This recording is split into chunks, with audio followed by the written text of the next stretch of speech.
یہ مراسلہ میرے ہاتھ میں ہے, یہ میرے تمام ممبران دیکھ سکتے ہیں مراسلہ.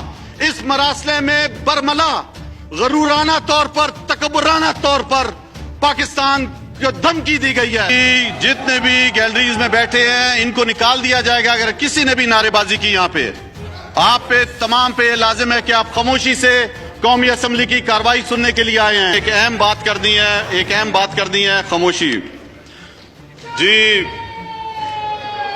یہ جتنے بھی گیلریز میں بیٹھے ہیں ان کو نکال دیا جائے گا اگر کسی نے بھی نعرے بازی کی. یہاں پہ آپ پہ تمام پہ لازم ہے کہ آپ خاموشی سے قومی اسمبلی کی کارروائی سننے کے لیے آئے ہیں. یہاں پہ ایز اے مہمان آئے ہیں اور آپ نے اس ایوان کا احترام کرنا ہے. میں نے آپ سے ضروری باتیں کرنی ہیں. عدالت عظمیٰ کے حکم کے مطابق پاکستان کے وزیر اعظم عمران خان کے خلاف عدم اعتماد پر ووٹنگ ہو چکی ہے اور اس کا نتیجہ آپ سب کے سامنے ہے. پچھلے کئی روز سے میری رولنگ جو مورخہ 3/4/2022 کو میں نے دی, جو عدالت نے غیر آئینی قرار دی, اس پر کافی بحث ہوئی ہے. عدالت کے فیصلے کا احترام ہم سب پر لازم ہے, لیکن میں نے جو فیصلہ جن وجوہات کی بنا پر کیا وہ حالات اور واقعات میں آپ سب کے سامنے رکھنا چاہتا ہوں. وہ فیصلہ میں نے ایک محب وطن پاکستانی کی حیثیت سے کیا. وہ فیصلہ میں نے قومی اسمبلی کے ایک محافظ کے طور پر, اسپیکر کے طور پر کیا.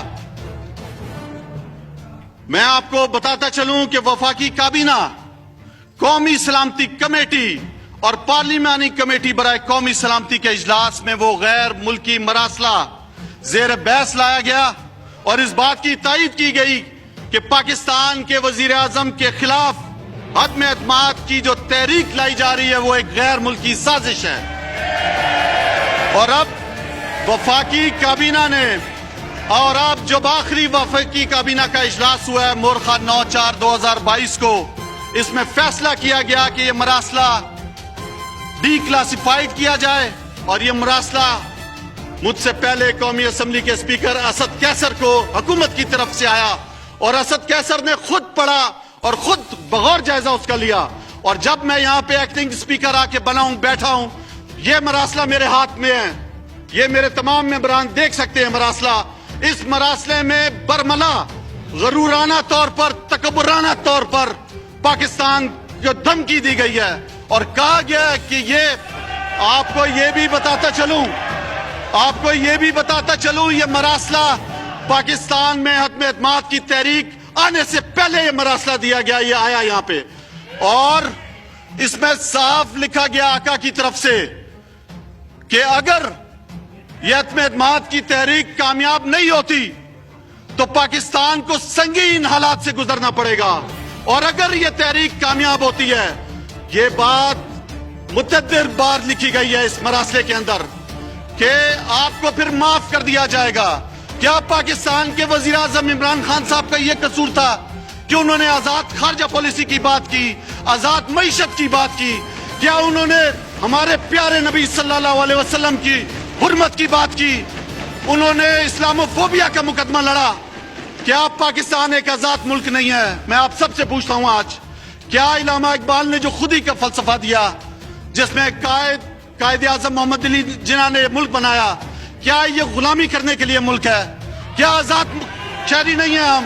آج پورے پاکستان کے شہریوں سے میں پوچھتا ہوں کہ کیا یہ غلامی کرنا ہے ہم نے؟ آج اس چیز کی سزا دی گئی وزیر اعظم عمران خان صاحب کو کہ وہ غلامی نہیں مان رہا تھا, ایک خود مختار پاکستان کی بات کی. میں وفاقی کابینہ کے جو مجھے یہ کی اجازت سے ڈس کلاسیفائیڈ کیا گیا ہے یہ مراسلہ میں سپریم کورٹ کے چیف جسٹس پاکستان کو سیل کر کے مراسلہ قومی اسمبلی کی طرف سے بھیجتا ہوں. اور میں نے جو کچھ کیا اپنے حلف اور آئین کی پاسداری کرتے ہوئے ایک محب وطن پاکستانی کی حیثیت سے کیا. میں کسی دوسرے غیر ملکی ایما پر پاکستان کی حکومت کی تبدیلی جو کہ قوم کی عزت انا بقا کے خلاف ہونے کے ساتھ ساتھ آئین شکنی کے زمرے میں بھی آتی ہے, اسے روکنے کے لیے کیا. اور روکنے کے لیے ہر پوری کوشش کرتے رہیں گے انشاءاللہ. میں عدالت عظمیٰ کا جو بھی فیصلہ تھا وہ منوان تسلیم کیا ہے. میں آپ سے یہ گزارش کروں گا کہ خدا را ہم سب کو اس پر سوچنا چاہیے ایز اے پاکستانی. میرے سے اگر کسی کی بھی دل آزاری ہوئی ہو تو میں اس سے معذرت چاہتا ہوں پورے ایوان سے. میں نے پوری کوشش کی ہے کہ یہ ایوان رول اور آئین کے مطابق چلاؤں.